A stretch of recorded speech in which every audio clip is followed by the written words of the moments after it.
यशवंत मेंढे के हत्यारों को फांसी दो, फांसी दो। अरे यशवंत मेंढे के हत्यारों को फांसी दो, फांसी दो। नमस्कार, स्वागत है आप सभी का न्यूज प्रभात मीडिया में। महाराष्ट्र राज्य ग्राम पंचायत कर्मचारी माइटंग महासंघ के कुछ यहाँ पे कुछ कर्मचारी लोग हैं, यहाँ पे कुछ मांग को लेकर आए पंचायत समिति गोंदिया में। आइए जानते हैं इनसे कि क्या मांग है। आज का जो आंदोलन था आपका, क्या क्या मांग है आपकी, क्या विशेष मुद्दा है?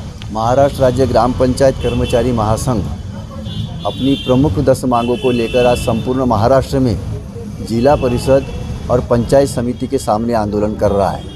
उसकी वजह यह है कि ग्राम पंचायत कर्मचारी को यावलकर समिति की जो सिफारिश है, जिसमें नगर पंचायत और नगर पालिका कर्मचारियों के प्रमाण से इनको वेतनमान मिलना चाहिए, इन सिफारिशों को सरकार ने मान्य करना चाहिए और कर्मचारी को वेतन श्रेणी लागू करना चाहिए। दूसरा जो एक अहम सवाल हमारा है कि महाराष्ट्र सरकार ने 2018 में जो इनके न्यूनतम वेतन की सीमा समाप्त हो रही थी, उसको अगस्त 20 में लागू किया है और अगस्त 20 में मान्यता देने के बाद भी उसको यह लागू करते समय अप्रैल 22 से इसको लागू किया है। और इसलिए हमारा कहना है कि पिछले 57 महीने की जो बकाया रकम निकलती है, वो रकम महाराष्ट्र सरकार ने अनुदान के तौर पर ग्राम पंचायतों को देना चाहिए। हमारी एक तीसरी महत्वपूर्ण मांग है कि कर्मचारियों को न्यूनतम वेतन के साथ एक विशेष भत्ता दिया जाता है और उस विशेष भत्ते की संपूर्ण राशि ग्राम पंचायत द्वारा अदा की जाती है।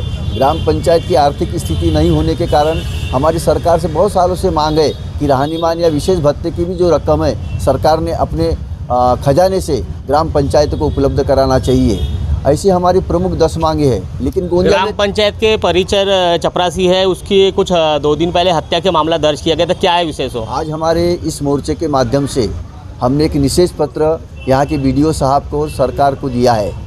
वजह यह है, जो कारण सामने आ रहे हैं, हमने अपने निवेदन में इस बात को नोट किया है कि वह जो कर्मचारी ग्राम पंचायत दौनीवाड़ा का था, यशवंत मेंढे, जो लगभग 51 साल का था, वो ग्राम पंचायत के परिचर पद में काम कर रहा था।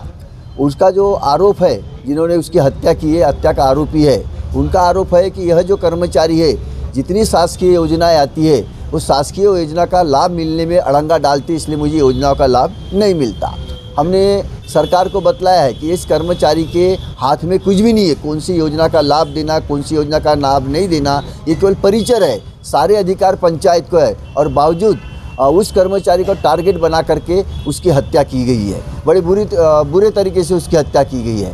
दूसरी बात यह है कि बताया जाता है कि ग्राम पंचायत के गेट के सामने ही टाटा सूमो उसके ऊपर चला दिया गया था। क्यों चला दिया गया, क्या है कारण जो मैं बतला रहा हूँ, एक कारण उसके जो सामने आ रहा है, यह ग्राम पंचायत द्वारा संचालित स्कीम जो होती है, उसका लाभ उनको नहीं मिलने दिया जा रहा है, जबकि इस कर्मचारी का उसमें कुछ योगदान नहीं, कोई हाथ नहीं है उसमें, उसको अधिकार भी नहीं है। उसके अधिकार केवल ग्राम पंचायत की साफ़ सफाई करना, टैक्स वसूल करना, पानी उपलब्ध कराना, इतना ही उसका कर्तव्य है।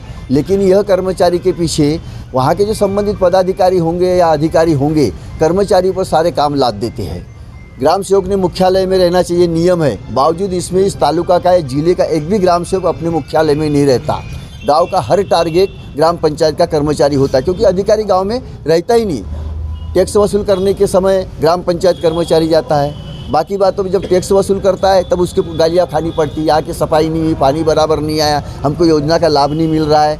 अनेक गाँव के सारी योजनाओं का लाभ दिलाने का टारगेट अगर कोई बनता है तो ग्राम पंचायत का कर्मचारी बनता है। और ग्राम सेवक घंटा 2 घंटा ग्राम पंचायत में रहता है और वो चले आता है, जबकि नियम के हिसाब से मुख्यालय में उस ग्राम सेवक ने रहना चाहिए। आज एक घटना हुई, दुखद घटना हुई, जिसका हमने निषेध किया और निषेध कर रहे हैं। और इस सरकार से भी हमने यहाँ BDO साहब से मांग की है कि ऐसा तुम तय करो कि मुख्यालय में ग्राम सेवक ने रहना ही चाहिए। अगर मुख्यालय में ग्राम सेवक रहता है तो बहुत सारा इस पर जो टारगेट बनता है उसका भार कम हो जाएगा। ये हमारे इस मोर्चे के माध्यम से, निषेध मोर्चे के माध्यम से हमारी सरकार से भी आग्रह है कि ग्राम पंचायत कर्मचारियों को सुरक्षित निर्माण करने के लिए कुछ बातें उन्होंने ये करना चाहिए, क्योंकि हत्या के जो आरोपी, उन्हें एक धमकी और दिया कि और मुझे कुछ करना है। इस प्रकार का आरोप और इस प्रकार की बातें हो रही है। हम इस घटना का विरोध करते हैं, निषेध करते हैं। और जो हमारी 10 मांगे हैं, जो महाराष्ट्र सरकार के लेवल की है, जो स्थानीय मांगे हमने BDO के सामने रखी, वो पूरा होगी, ऐसा हम ग्राम पंचायत के गाँव में चर्चा है कि जो चपरासी होता है, जो परिचर होता है, वो भी सचिव के आधे से ज़्यादा काम कर रहे हैं। क्यों काम करते हैं? वो मजबूर किया जाता है, उनको काम करने के लिए मजबूर किया जाता है। अभी हमने एक उदाहरण रखा है कि 2018 से कर्मचारी के वेतन का हिसाब ही नहीं किया गया।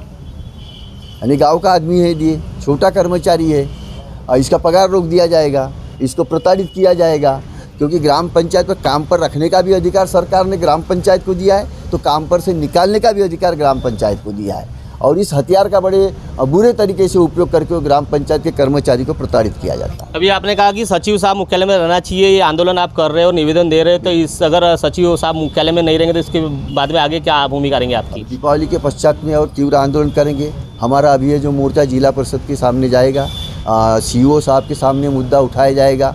अब ये निरंतर चलने वाले हमारे आंदोलन है इस कुछ सवालों को लेकर। वेतन का होगा, क्योंकि हमको बार बार ये मोर्चा निकालने के लिए वरिष्ठ अधिकारियों की तरफ आना पड़ता है, क्योंकि निचले स्तर का कर्मचारी होने से उनकी मांगों पर जिस प्रकार से ध्यान देना चाहिए उस प्रकार से ध्यान नहीं दिया जाता। जिन्होंने दर्दनाक हत्या का मामला किया हुआ, इस तरह की घटना की, इनके बारे में क्या बताना चाहेंगे और इनको किस तरह की सज़ा होना चाहिए?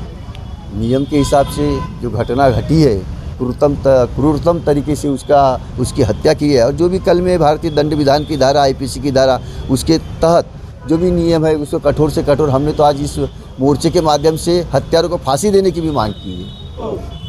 दवनेवाड़ा ग्राम पंचायत के परिसर है, उसकी निर्गुण हत्या कर दी, इसीलिए इन्होंने आंदोलन किया। और कुछ इनकी जो मांग है शासन से, बार बार निवेदन देने के बाद शासन सुन नहीं रहे, इसीलिए इन्होंने आंदोलन किया गया। और सचिव साहब जो मुख्यालय में रहते नहीं, इसीलिए भी इन्होंने निवेदन दिया गया। अब देखते हैं खबर लगने के बाद शासन प्रशासन जो मुख्यालय में रहने का निर्धारित रहता है सचिव साहब का, ये खबर लगने के बाद सचिव साहब मुख्यालय में रहते हैं या नहीं रहते देखने न रहेंगी। अगर सचिव साहब मुख्यालय में नहीं रहेंगे तो इसके बाद इनका बड़ा आंदोलन रहने की इन्होंने चेतावनी दी है। इस तरह खबर देखने के लिए न्यूज़ प्रभात मीडिया को सब्सक्राइब करें, लाइक करें, शेयर करें। खबर देने के लिए संपर्क करें। न्यूज़ प्रभात से महेंद्र लिल्लारे, गोंदिया।